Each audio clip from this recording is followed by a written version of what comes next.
Hello friends, இன்றைக்கி இந்த வீடியோவில் நம்ம தமிழில் பேசக்கூடிய வாக்கிங்லாம் இருக்குல்ல, அதை நம்ம அப்படியே இங்கிலீஷில் எப்படி பேசலாம் அப்படின்னு நம்ம ட்ரை பண்ண போகிறோங்க. நான் எப்பயும் போல் தமிழில் சொல்லி தான் அதுக்கு இங்கிலீஷில் என்ன வருதுன்னு சொல்லுவேன். ஸோ நான் தமிழில் சொல்லும்போது அதுக்கு இங்கிலீஷில் என்ன வருதுன்னு நீங்கள் என் கூட சேர்ந்து ட்ரை பண்ணிட்டே வாங்க. இந்த வீடியோவோட கடைசியில் இந்த 25 சென்டென்சஸ்லேருந்து நான் உங்கள்கிட்ட 2 கேள்வி கேட்பேன். உங்களால் அதற்கு ஆன்சர் பண்ண முடியுமான்னு செக் பண்ணி பாருங்கள். வீடியோ பார்த்துட்டு உங்களுக்கு பிடிச்சிருந்துச்சின்னா லைக் பண்ணிட்டு சேனலை சப்ஸ்கிரைப் பண்ணி வச்சுக்கோங்க. நாம் இன்றைக்கி பார்க்க போகிற ஃபர்ஸ்ட் சென்டென்ஸ் என்ன அப்படின்னா, என்னை கைவிடாத. நம்ம நெருங்கி பழகினவங்க கிட்ட எப்படி சொல்லுவோம் பார்த்தீங்களா, என்னை கைவிட்றாத. அதுக்கு எப்படி சொல்லலாம் இங்கிலீஷில்? சிம்பிள் தாங்க. Don't let me down. Don't let me down. என் கூட சேர்ந்து சொல்லுங்கள். Don't let me down. என்னை கைவிட்றாத. நெக்ஸ்ட் ஒன், சாப்பாட்டை சிந்தாத. வீட்டில் அப்பா அம்மா சொல்லுவாங்க பார்த்தீங்களா, சின்ன பிள்ளைங்க சாப்பாடை சாப்பிடும்போது கொஞ்சம் சிந்தும். அப்போ சொல்லுவாங்க சாப்பாடை சிந்தாத, சாப்பாட்டை சிந்தாதே. இது எப்படி சொல்லலாம்? Don't spill the food. Don't spill the food. என் கூட சேர்ந்து சொல்லுங்கள். Don't spill the food. சாப்பாட்டை சிந்தாத.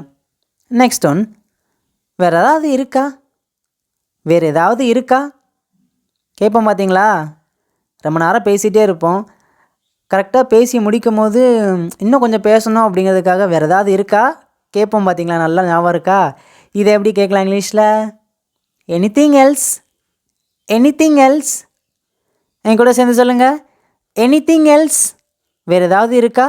அப்போ நம்ம சொல்லுவோம் வேறு ஒன்றும் இல்லை சொல்லுவோம் பார்த்தீங்களா. நம்ம எப்படியாவது இந்த இடத்த விட்டு கிளம்புனா போதும்பா அப்படின்னு சொல்லுவோம் பார்த்தீங்களா. வேறு ஒன்றும் இல்லை அப்படின்னு சொல்லுவோம்ல.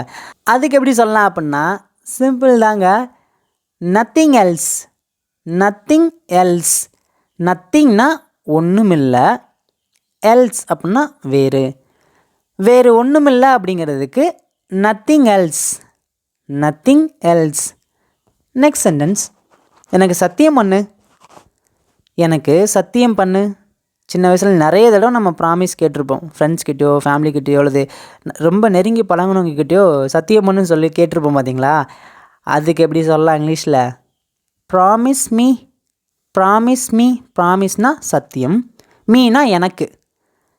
எனக்கு சத்தியம் பண்ணு அப்படிங்கிறதுக்கு promise me. Promise me. Next one, எனக்கு பசி இல்லை. எனக்கு பசி இல்லைன்னு சொல்லுவோம் பார்த்தீங்களா. அதை எப்படி சொல்லலாம் இங்கிலீஷில் அப்படின்னா, I am not hungry. I am not hungry. Hungry அப்படின்னா பசி. எனக்கு பசி இல்லை அப்படின்னா I am not hungry. I am not hungry. எனக்கு பசி இல்லை. நெக்ஸ்ட் ஒன், சரியான நேரத்தில் செய். இதை சரியான நேரத்தில் செய்ன்னு சொல்லுவோம் பார்த்தீங்களா. அதை எப்படி இங்கிலீஷில் சொல்லலாம் அப்படின்னா, do it on time. Do it on time. Next one, என்னை தொந்தரவு செய்யாதே. என்னை தொந்தரவு செய்யாதே. இதை எப்படி சொல்லலாம் அப்படின்னா, don't trouble me. Don't trouble me. என்னை தொந்தரவு செய்யாதே. நெக்ஸ்ட் ஒன், என் வழியில் குறுக்கிடாதே. எனக்கு தெரியும், என் வழியில் குறுக்கிடாதே. இதை எப்படி சொல்லலாம்? Don't get in my way. Don't get in my way. Don't get in my way. என் வழியில் குறுக்கிடாதே. நெக்ஸ்ட் ஒன், சோம்பேறியாக இருக்காத. இது எல்லாருக்குமே தெரியும். என்ன ஒரு இங்கிலீஷில் அதுக்கு? இப்போ பார்த்தாலும் சோம்பேறியாகவே இருக்காத சொல்லுவாங்க பார்த்தீங்களா. சோம்பேறியாக இருக்காதே. இது எப்படி சொல்லலாம் அப்படின்னா, don't be lazy. Don't be lazy. Lazy அப்படின்னா சோம்பேறி அப்படின்னு அர்த்தம். டோன்ட் பி லேசி அப்படின்னா சோம்பேறியாக இருக்காதே. நெகட்டிவாக சொல்கிறோம் பார்த்தீங்களா. அதுக்குனால தான் இங்கே நாம் டோன்ட் பி லேசி, டோன்ட் அப்படின்னு நம்ம யூஸ் பண்ணுறோங்க. நெக்ஸ்ட் ஒன், எனக்கு டயர்ட் ஆகுது. நம்ம ஆஃபீஸில் ரொம்ப வேலை பார்த்துருப்போம், டயர்டாக இருக்கும். எனக்கு டயர்டாக ஆகுதுன்னு சொல்லுவோம் பார்த்தீங்களா. அல்லது நம்ம ரொம்ப நேரம் ட்ராவல் பண்ணி போவோம், எனக்கு டயர்டாக ஆகுதுன்னு சொல்லுவோம் பார்த்தீங்களா. இது எப்படி இங்கிலீஷில் சொல்லலாம் அப்படின்னா, I am getting tired. I am getting tired. I am getting tired. எனக்கு டயர்ட் ஆகுது. நெக்ஸ்ட் ஒன், மனசு விட்டு பேசு. மனசு விட்டு பேசு. இது எப்படி சொல்லலாம் அப்படின்னா, speak your heart out. Speak your heart out. மனசு விட்டு பேசு. நெக்ஸ்ட் ஒன், நான் ஓரளவுக்கு ஆங்கிலம் பேசுவேன். ஏய் நீ இங்கிலீஷ் பேசுவியா அப்படின்னு கேட்பாங்க. எனக்கு பெருசாக தெரியாது, பட் ஆனால் ஓரளவுக்கு பேசுவேன் சொல்லுவோம் பார்த்தீங்களா. இது எப்படி இங்கிலீஷில் சொல்லலாம் அப்படின்னா, I speak English to some extent. I speak English to some extent. I speak English to some extent. நான் ஓரளவுக்கு ஆங்கிலம் பேசுவேன். நெக்ஸ்ட் ஒன், ஜன்னலை திறந்து வை. ஒரே வெக்கையாக இருக்குது, ஜன்னலை திறந்து வைன்னு சொல்லுவாங்க பார்த்தீங்களா. ஜன்னலை திறந்து வை அப்படிங்கிறதுக்கு இங்கிலீஷில் எப்படி சொல்லலாம் அப்படின்னா, keep the window open. Keep the window open. என் கூட சேர்ந்து சொல்லுங்கள், கீப் த விண்டோ ஓப்பன். ஜன்னலை திறந்து வை. நெக்ஸ்ட் ஒன், இப்போதைக்கு இங்கே தங்கியிரு. இப்போதைக்கு இங்கே தங்கியிருன்னு சொல்லுவாங்க பார்த்தீங்களா. நம்ம ஃப்ரெண்ட்ஸ் வீட்டுக்கு போகும்போது சொல்லுவாங்க, நைட் ஆயிடுச்சு இப்போ போகாத, இப்போதைக்கு தங்கிட்டு நாளைக்கு காலைல போகும்னு சொல்லுவாங்க பார்த்தீங்களா. இப்போதைக்கு இங்கே தங்கியிரு அப்படிங்கிறத எப்படி இங்கிலீஷில் சொல்லலாம் அப்படின்னா, stay here for now. Stay here for now. Stay ஹியர்னா இங்கே தங்கியிரு, ஃபார் நவ் இப்போதைக்கு. இப்போதைக்கு இங்கே தங்கியிரு அப்படிங்கிறதுக்கு stay here for now. Next one, நாம் எங்கே இருக்கிறோம். நாம் எங்கே இருக்கிறோம். நாம் பார்த்திங்கன்னா ரொம்ப நேரம் பஸ்ஸில் ஒரு 8 மணி நேரம் ட்ராவல் பண்ணுற டைமில் இருக்கும்போது தூங்கிடுவோம். கொஞ்ச நேரம் கழிச்சு எந்திரிச்ச பிறகு நம்ம எங்கே இருக்கோம் அப்படின்னு நம்ம பார்ப்போம் பார்த்தீங்களா. நம்ம கேட்போம் பார்த்தீங்களா சில நேரத்தில் கூட, நம்ம எங்கே இருக்கிறோம். அதுக்கு எப்படி இங்கிலீஷில் கேட்கலாம் அப்படின்னா, where are we. Where are we. நாம் எங்கே இருக்கிறோம். நெக்ஸ்ட் ஒன், என்னிடம் சொல். என்னிடம் சொல். இது எப்படி சொல்லலாம் அப்படின்னா, சிம்பிள் தாங்க. Tell me. Tell me. டெல்னா சொல்லு, மீனா என்னிடம். என்னிடம் சொல்லு, tell me. Tell me. Next one, நான் சொன்னேன். நான் சொன்னேன். இது எப்படி சொல்லலாம் இங்கிலீஷில், ஐ செட். ஐ செட். நான் சொன்னேன். இது பாஸ்ட் டென்ஸ், அதனால தான் நாம் இங்கே செட் அப்படின்ட்டு நம்ம சொல்கிறோங்க. நெக்ஸ்ட் ஒன், என்னை அவசரப்படுத்தாத. என்ன அவசரப்படுத்தாதே. இது எப்படி சொல்லலாம் அப்படின்னா, don't rush me. Don't rush me. Don't rush me. என்னை அவசரப்படுத்தாதே. நெக்ஸ்ட் ஒன், அதுக்கு நான் பொறுப்பு இல்லை. அதுக்கு நான் பொறுப்பு இல்லை.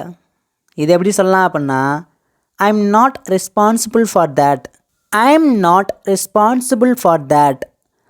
I am not responsible for that. அதுக்கு நான் பொறுப்பு இல்லை. நெக்ஸ்ட் ஒன், என்னால் இனிமேல் பொறுக்க முடியாது. சில நேரத்தில் கோவத்தில் இருக்கும்போது சொல்லுவோம் பார்த்தீங்களா, என்னால் இனிமேல் பொறுக்க முடியாது, என்னால் தாங்க முடியாது. இது எப்படி சொல்லலாம் இங்கிலீஷில் அப்படின்னா, I can't stand it any more. I can't stand it any more. என்னால் இனிமேல் பொறுக்க முடியாது. நெக்ஸ்ட் ஒன், நான் வர்ற வரைக்கும் இங்கேயே காத்திரு.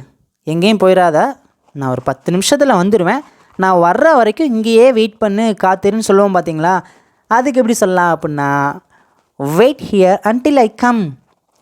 Wait here until I come. Wait here அப்படின்னா இங்கே காத்திரு, அன்டில் ஐ கம் நான் வர்ற வரைக்கும். நான் வர்ற வரைக்கும் இங்கேயே காத்திரு அப்படிங்கிறதுக்கு wait here until I come. Wait here until I come. நான் வர்ற வரைக்கும் இங்கேயே காத்திரு. நெக்ஸ்ட் ஒன், என்னை நம்பாதா. என்னை நம்பாதே. இது எப்படி சொல்லலாம் அப்படின்னா, don't believe me. Don't believe me. என்னை நம்பாதே. நெக்ஸ்ட் ஒன், அவனை நம்பாதா. அவனை நம்பாதே. ஆன்சர் உங்களுக்கே தெரியும் என்ன வரும், சிம்பிள் தாங்க. Don't believe him. Don't believe him. ஹிம்னா அவனை, டோன்ட் பிலீவ்னா நம்பாதே. அவனை நம்பாதே அப்படின்னா டோன்ட் பிலீவ் ஹிம். ஓகேங்க, ஃபைனல் சென்டென்ஸ் உங்களுக்கு ஹோம் இருக்குங்க. என்ன அப்படின்னா, அவளை நம்பாத, எனக்கு நல்லா தெரியும் அவளை பற்றி, அவளை நம்பாத. இது எப்படி இங்கிலீஷில் சொல்லலாம், நீங்கள் மறக்காமல் காமெண்ட்டில் சொல்லுங்கள். ஓகேங்க, ஃபைனலாக நான் உங்கள்கிட்ட 2 கேள்வி கேட்பேன் சொன்னேன். இப்போ நாம் பார்க்கலாங்க. ஃபர்ஸ்ட் ஒன், வேறு ஒன்றும் இல்லை. வேறு ஒன்றும் இல்லை. இதுக்கு இங்கிலீஷில் என்ன வரும், நல்லா யோசிச்சு பாருங்கள். ஆன்சர் நான் சொல்கிறேன், நத்திங் எல்ஸ். நத்திங் எல்ஸ், வேறு ஒன்றும் இல்லை. நெக்ஸ்ட் ஒன், என்னிடம் சொல். இதுக்கு எப்படி சொல்லலாம் அப்படின்னா என்ன வரும்? சிம்பிள் தாங்க. ஆன்சர் சொல்கிறேன். Del me. டெல் மீ, என்னிடம் சொல். ஓகேங்க, இந்த வீடியோ உங்களுக்கு பிடிச்சிருந்துச்சுன்னா லைக் பண்ணிட்டு சேனலை சப்ஸ்கிரைப் பண்ணி வச்சுக்கோங்க. இன்னும் இது போல் நிறைய வீடியோஸில் உங்களை பார்க்குறேன். தேங்க்யூ.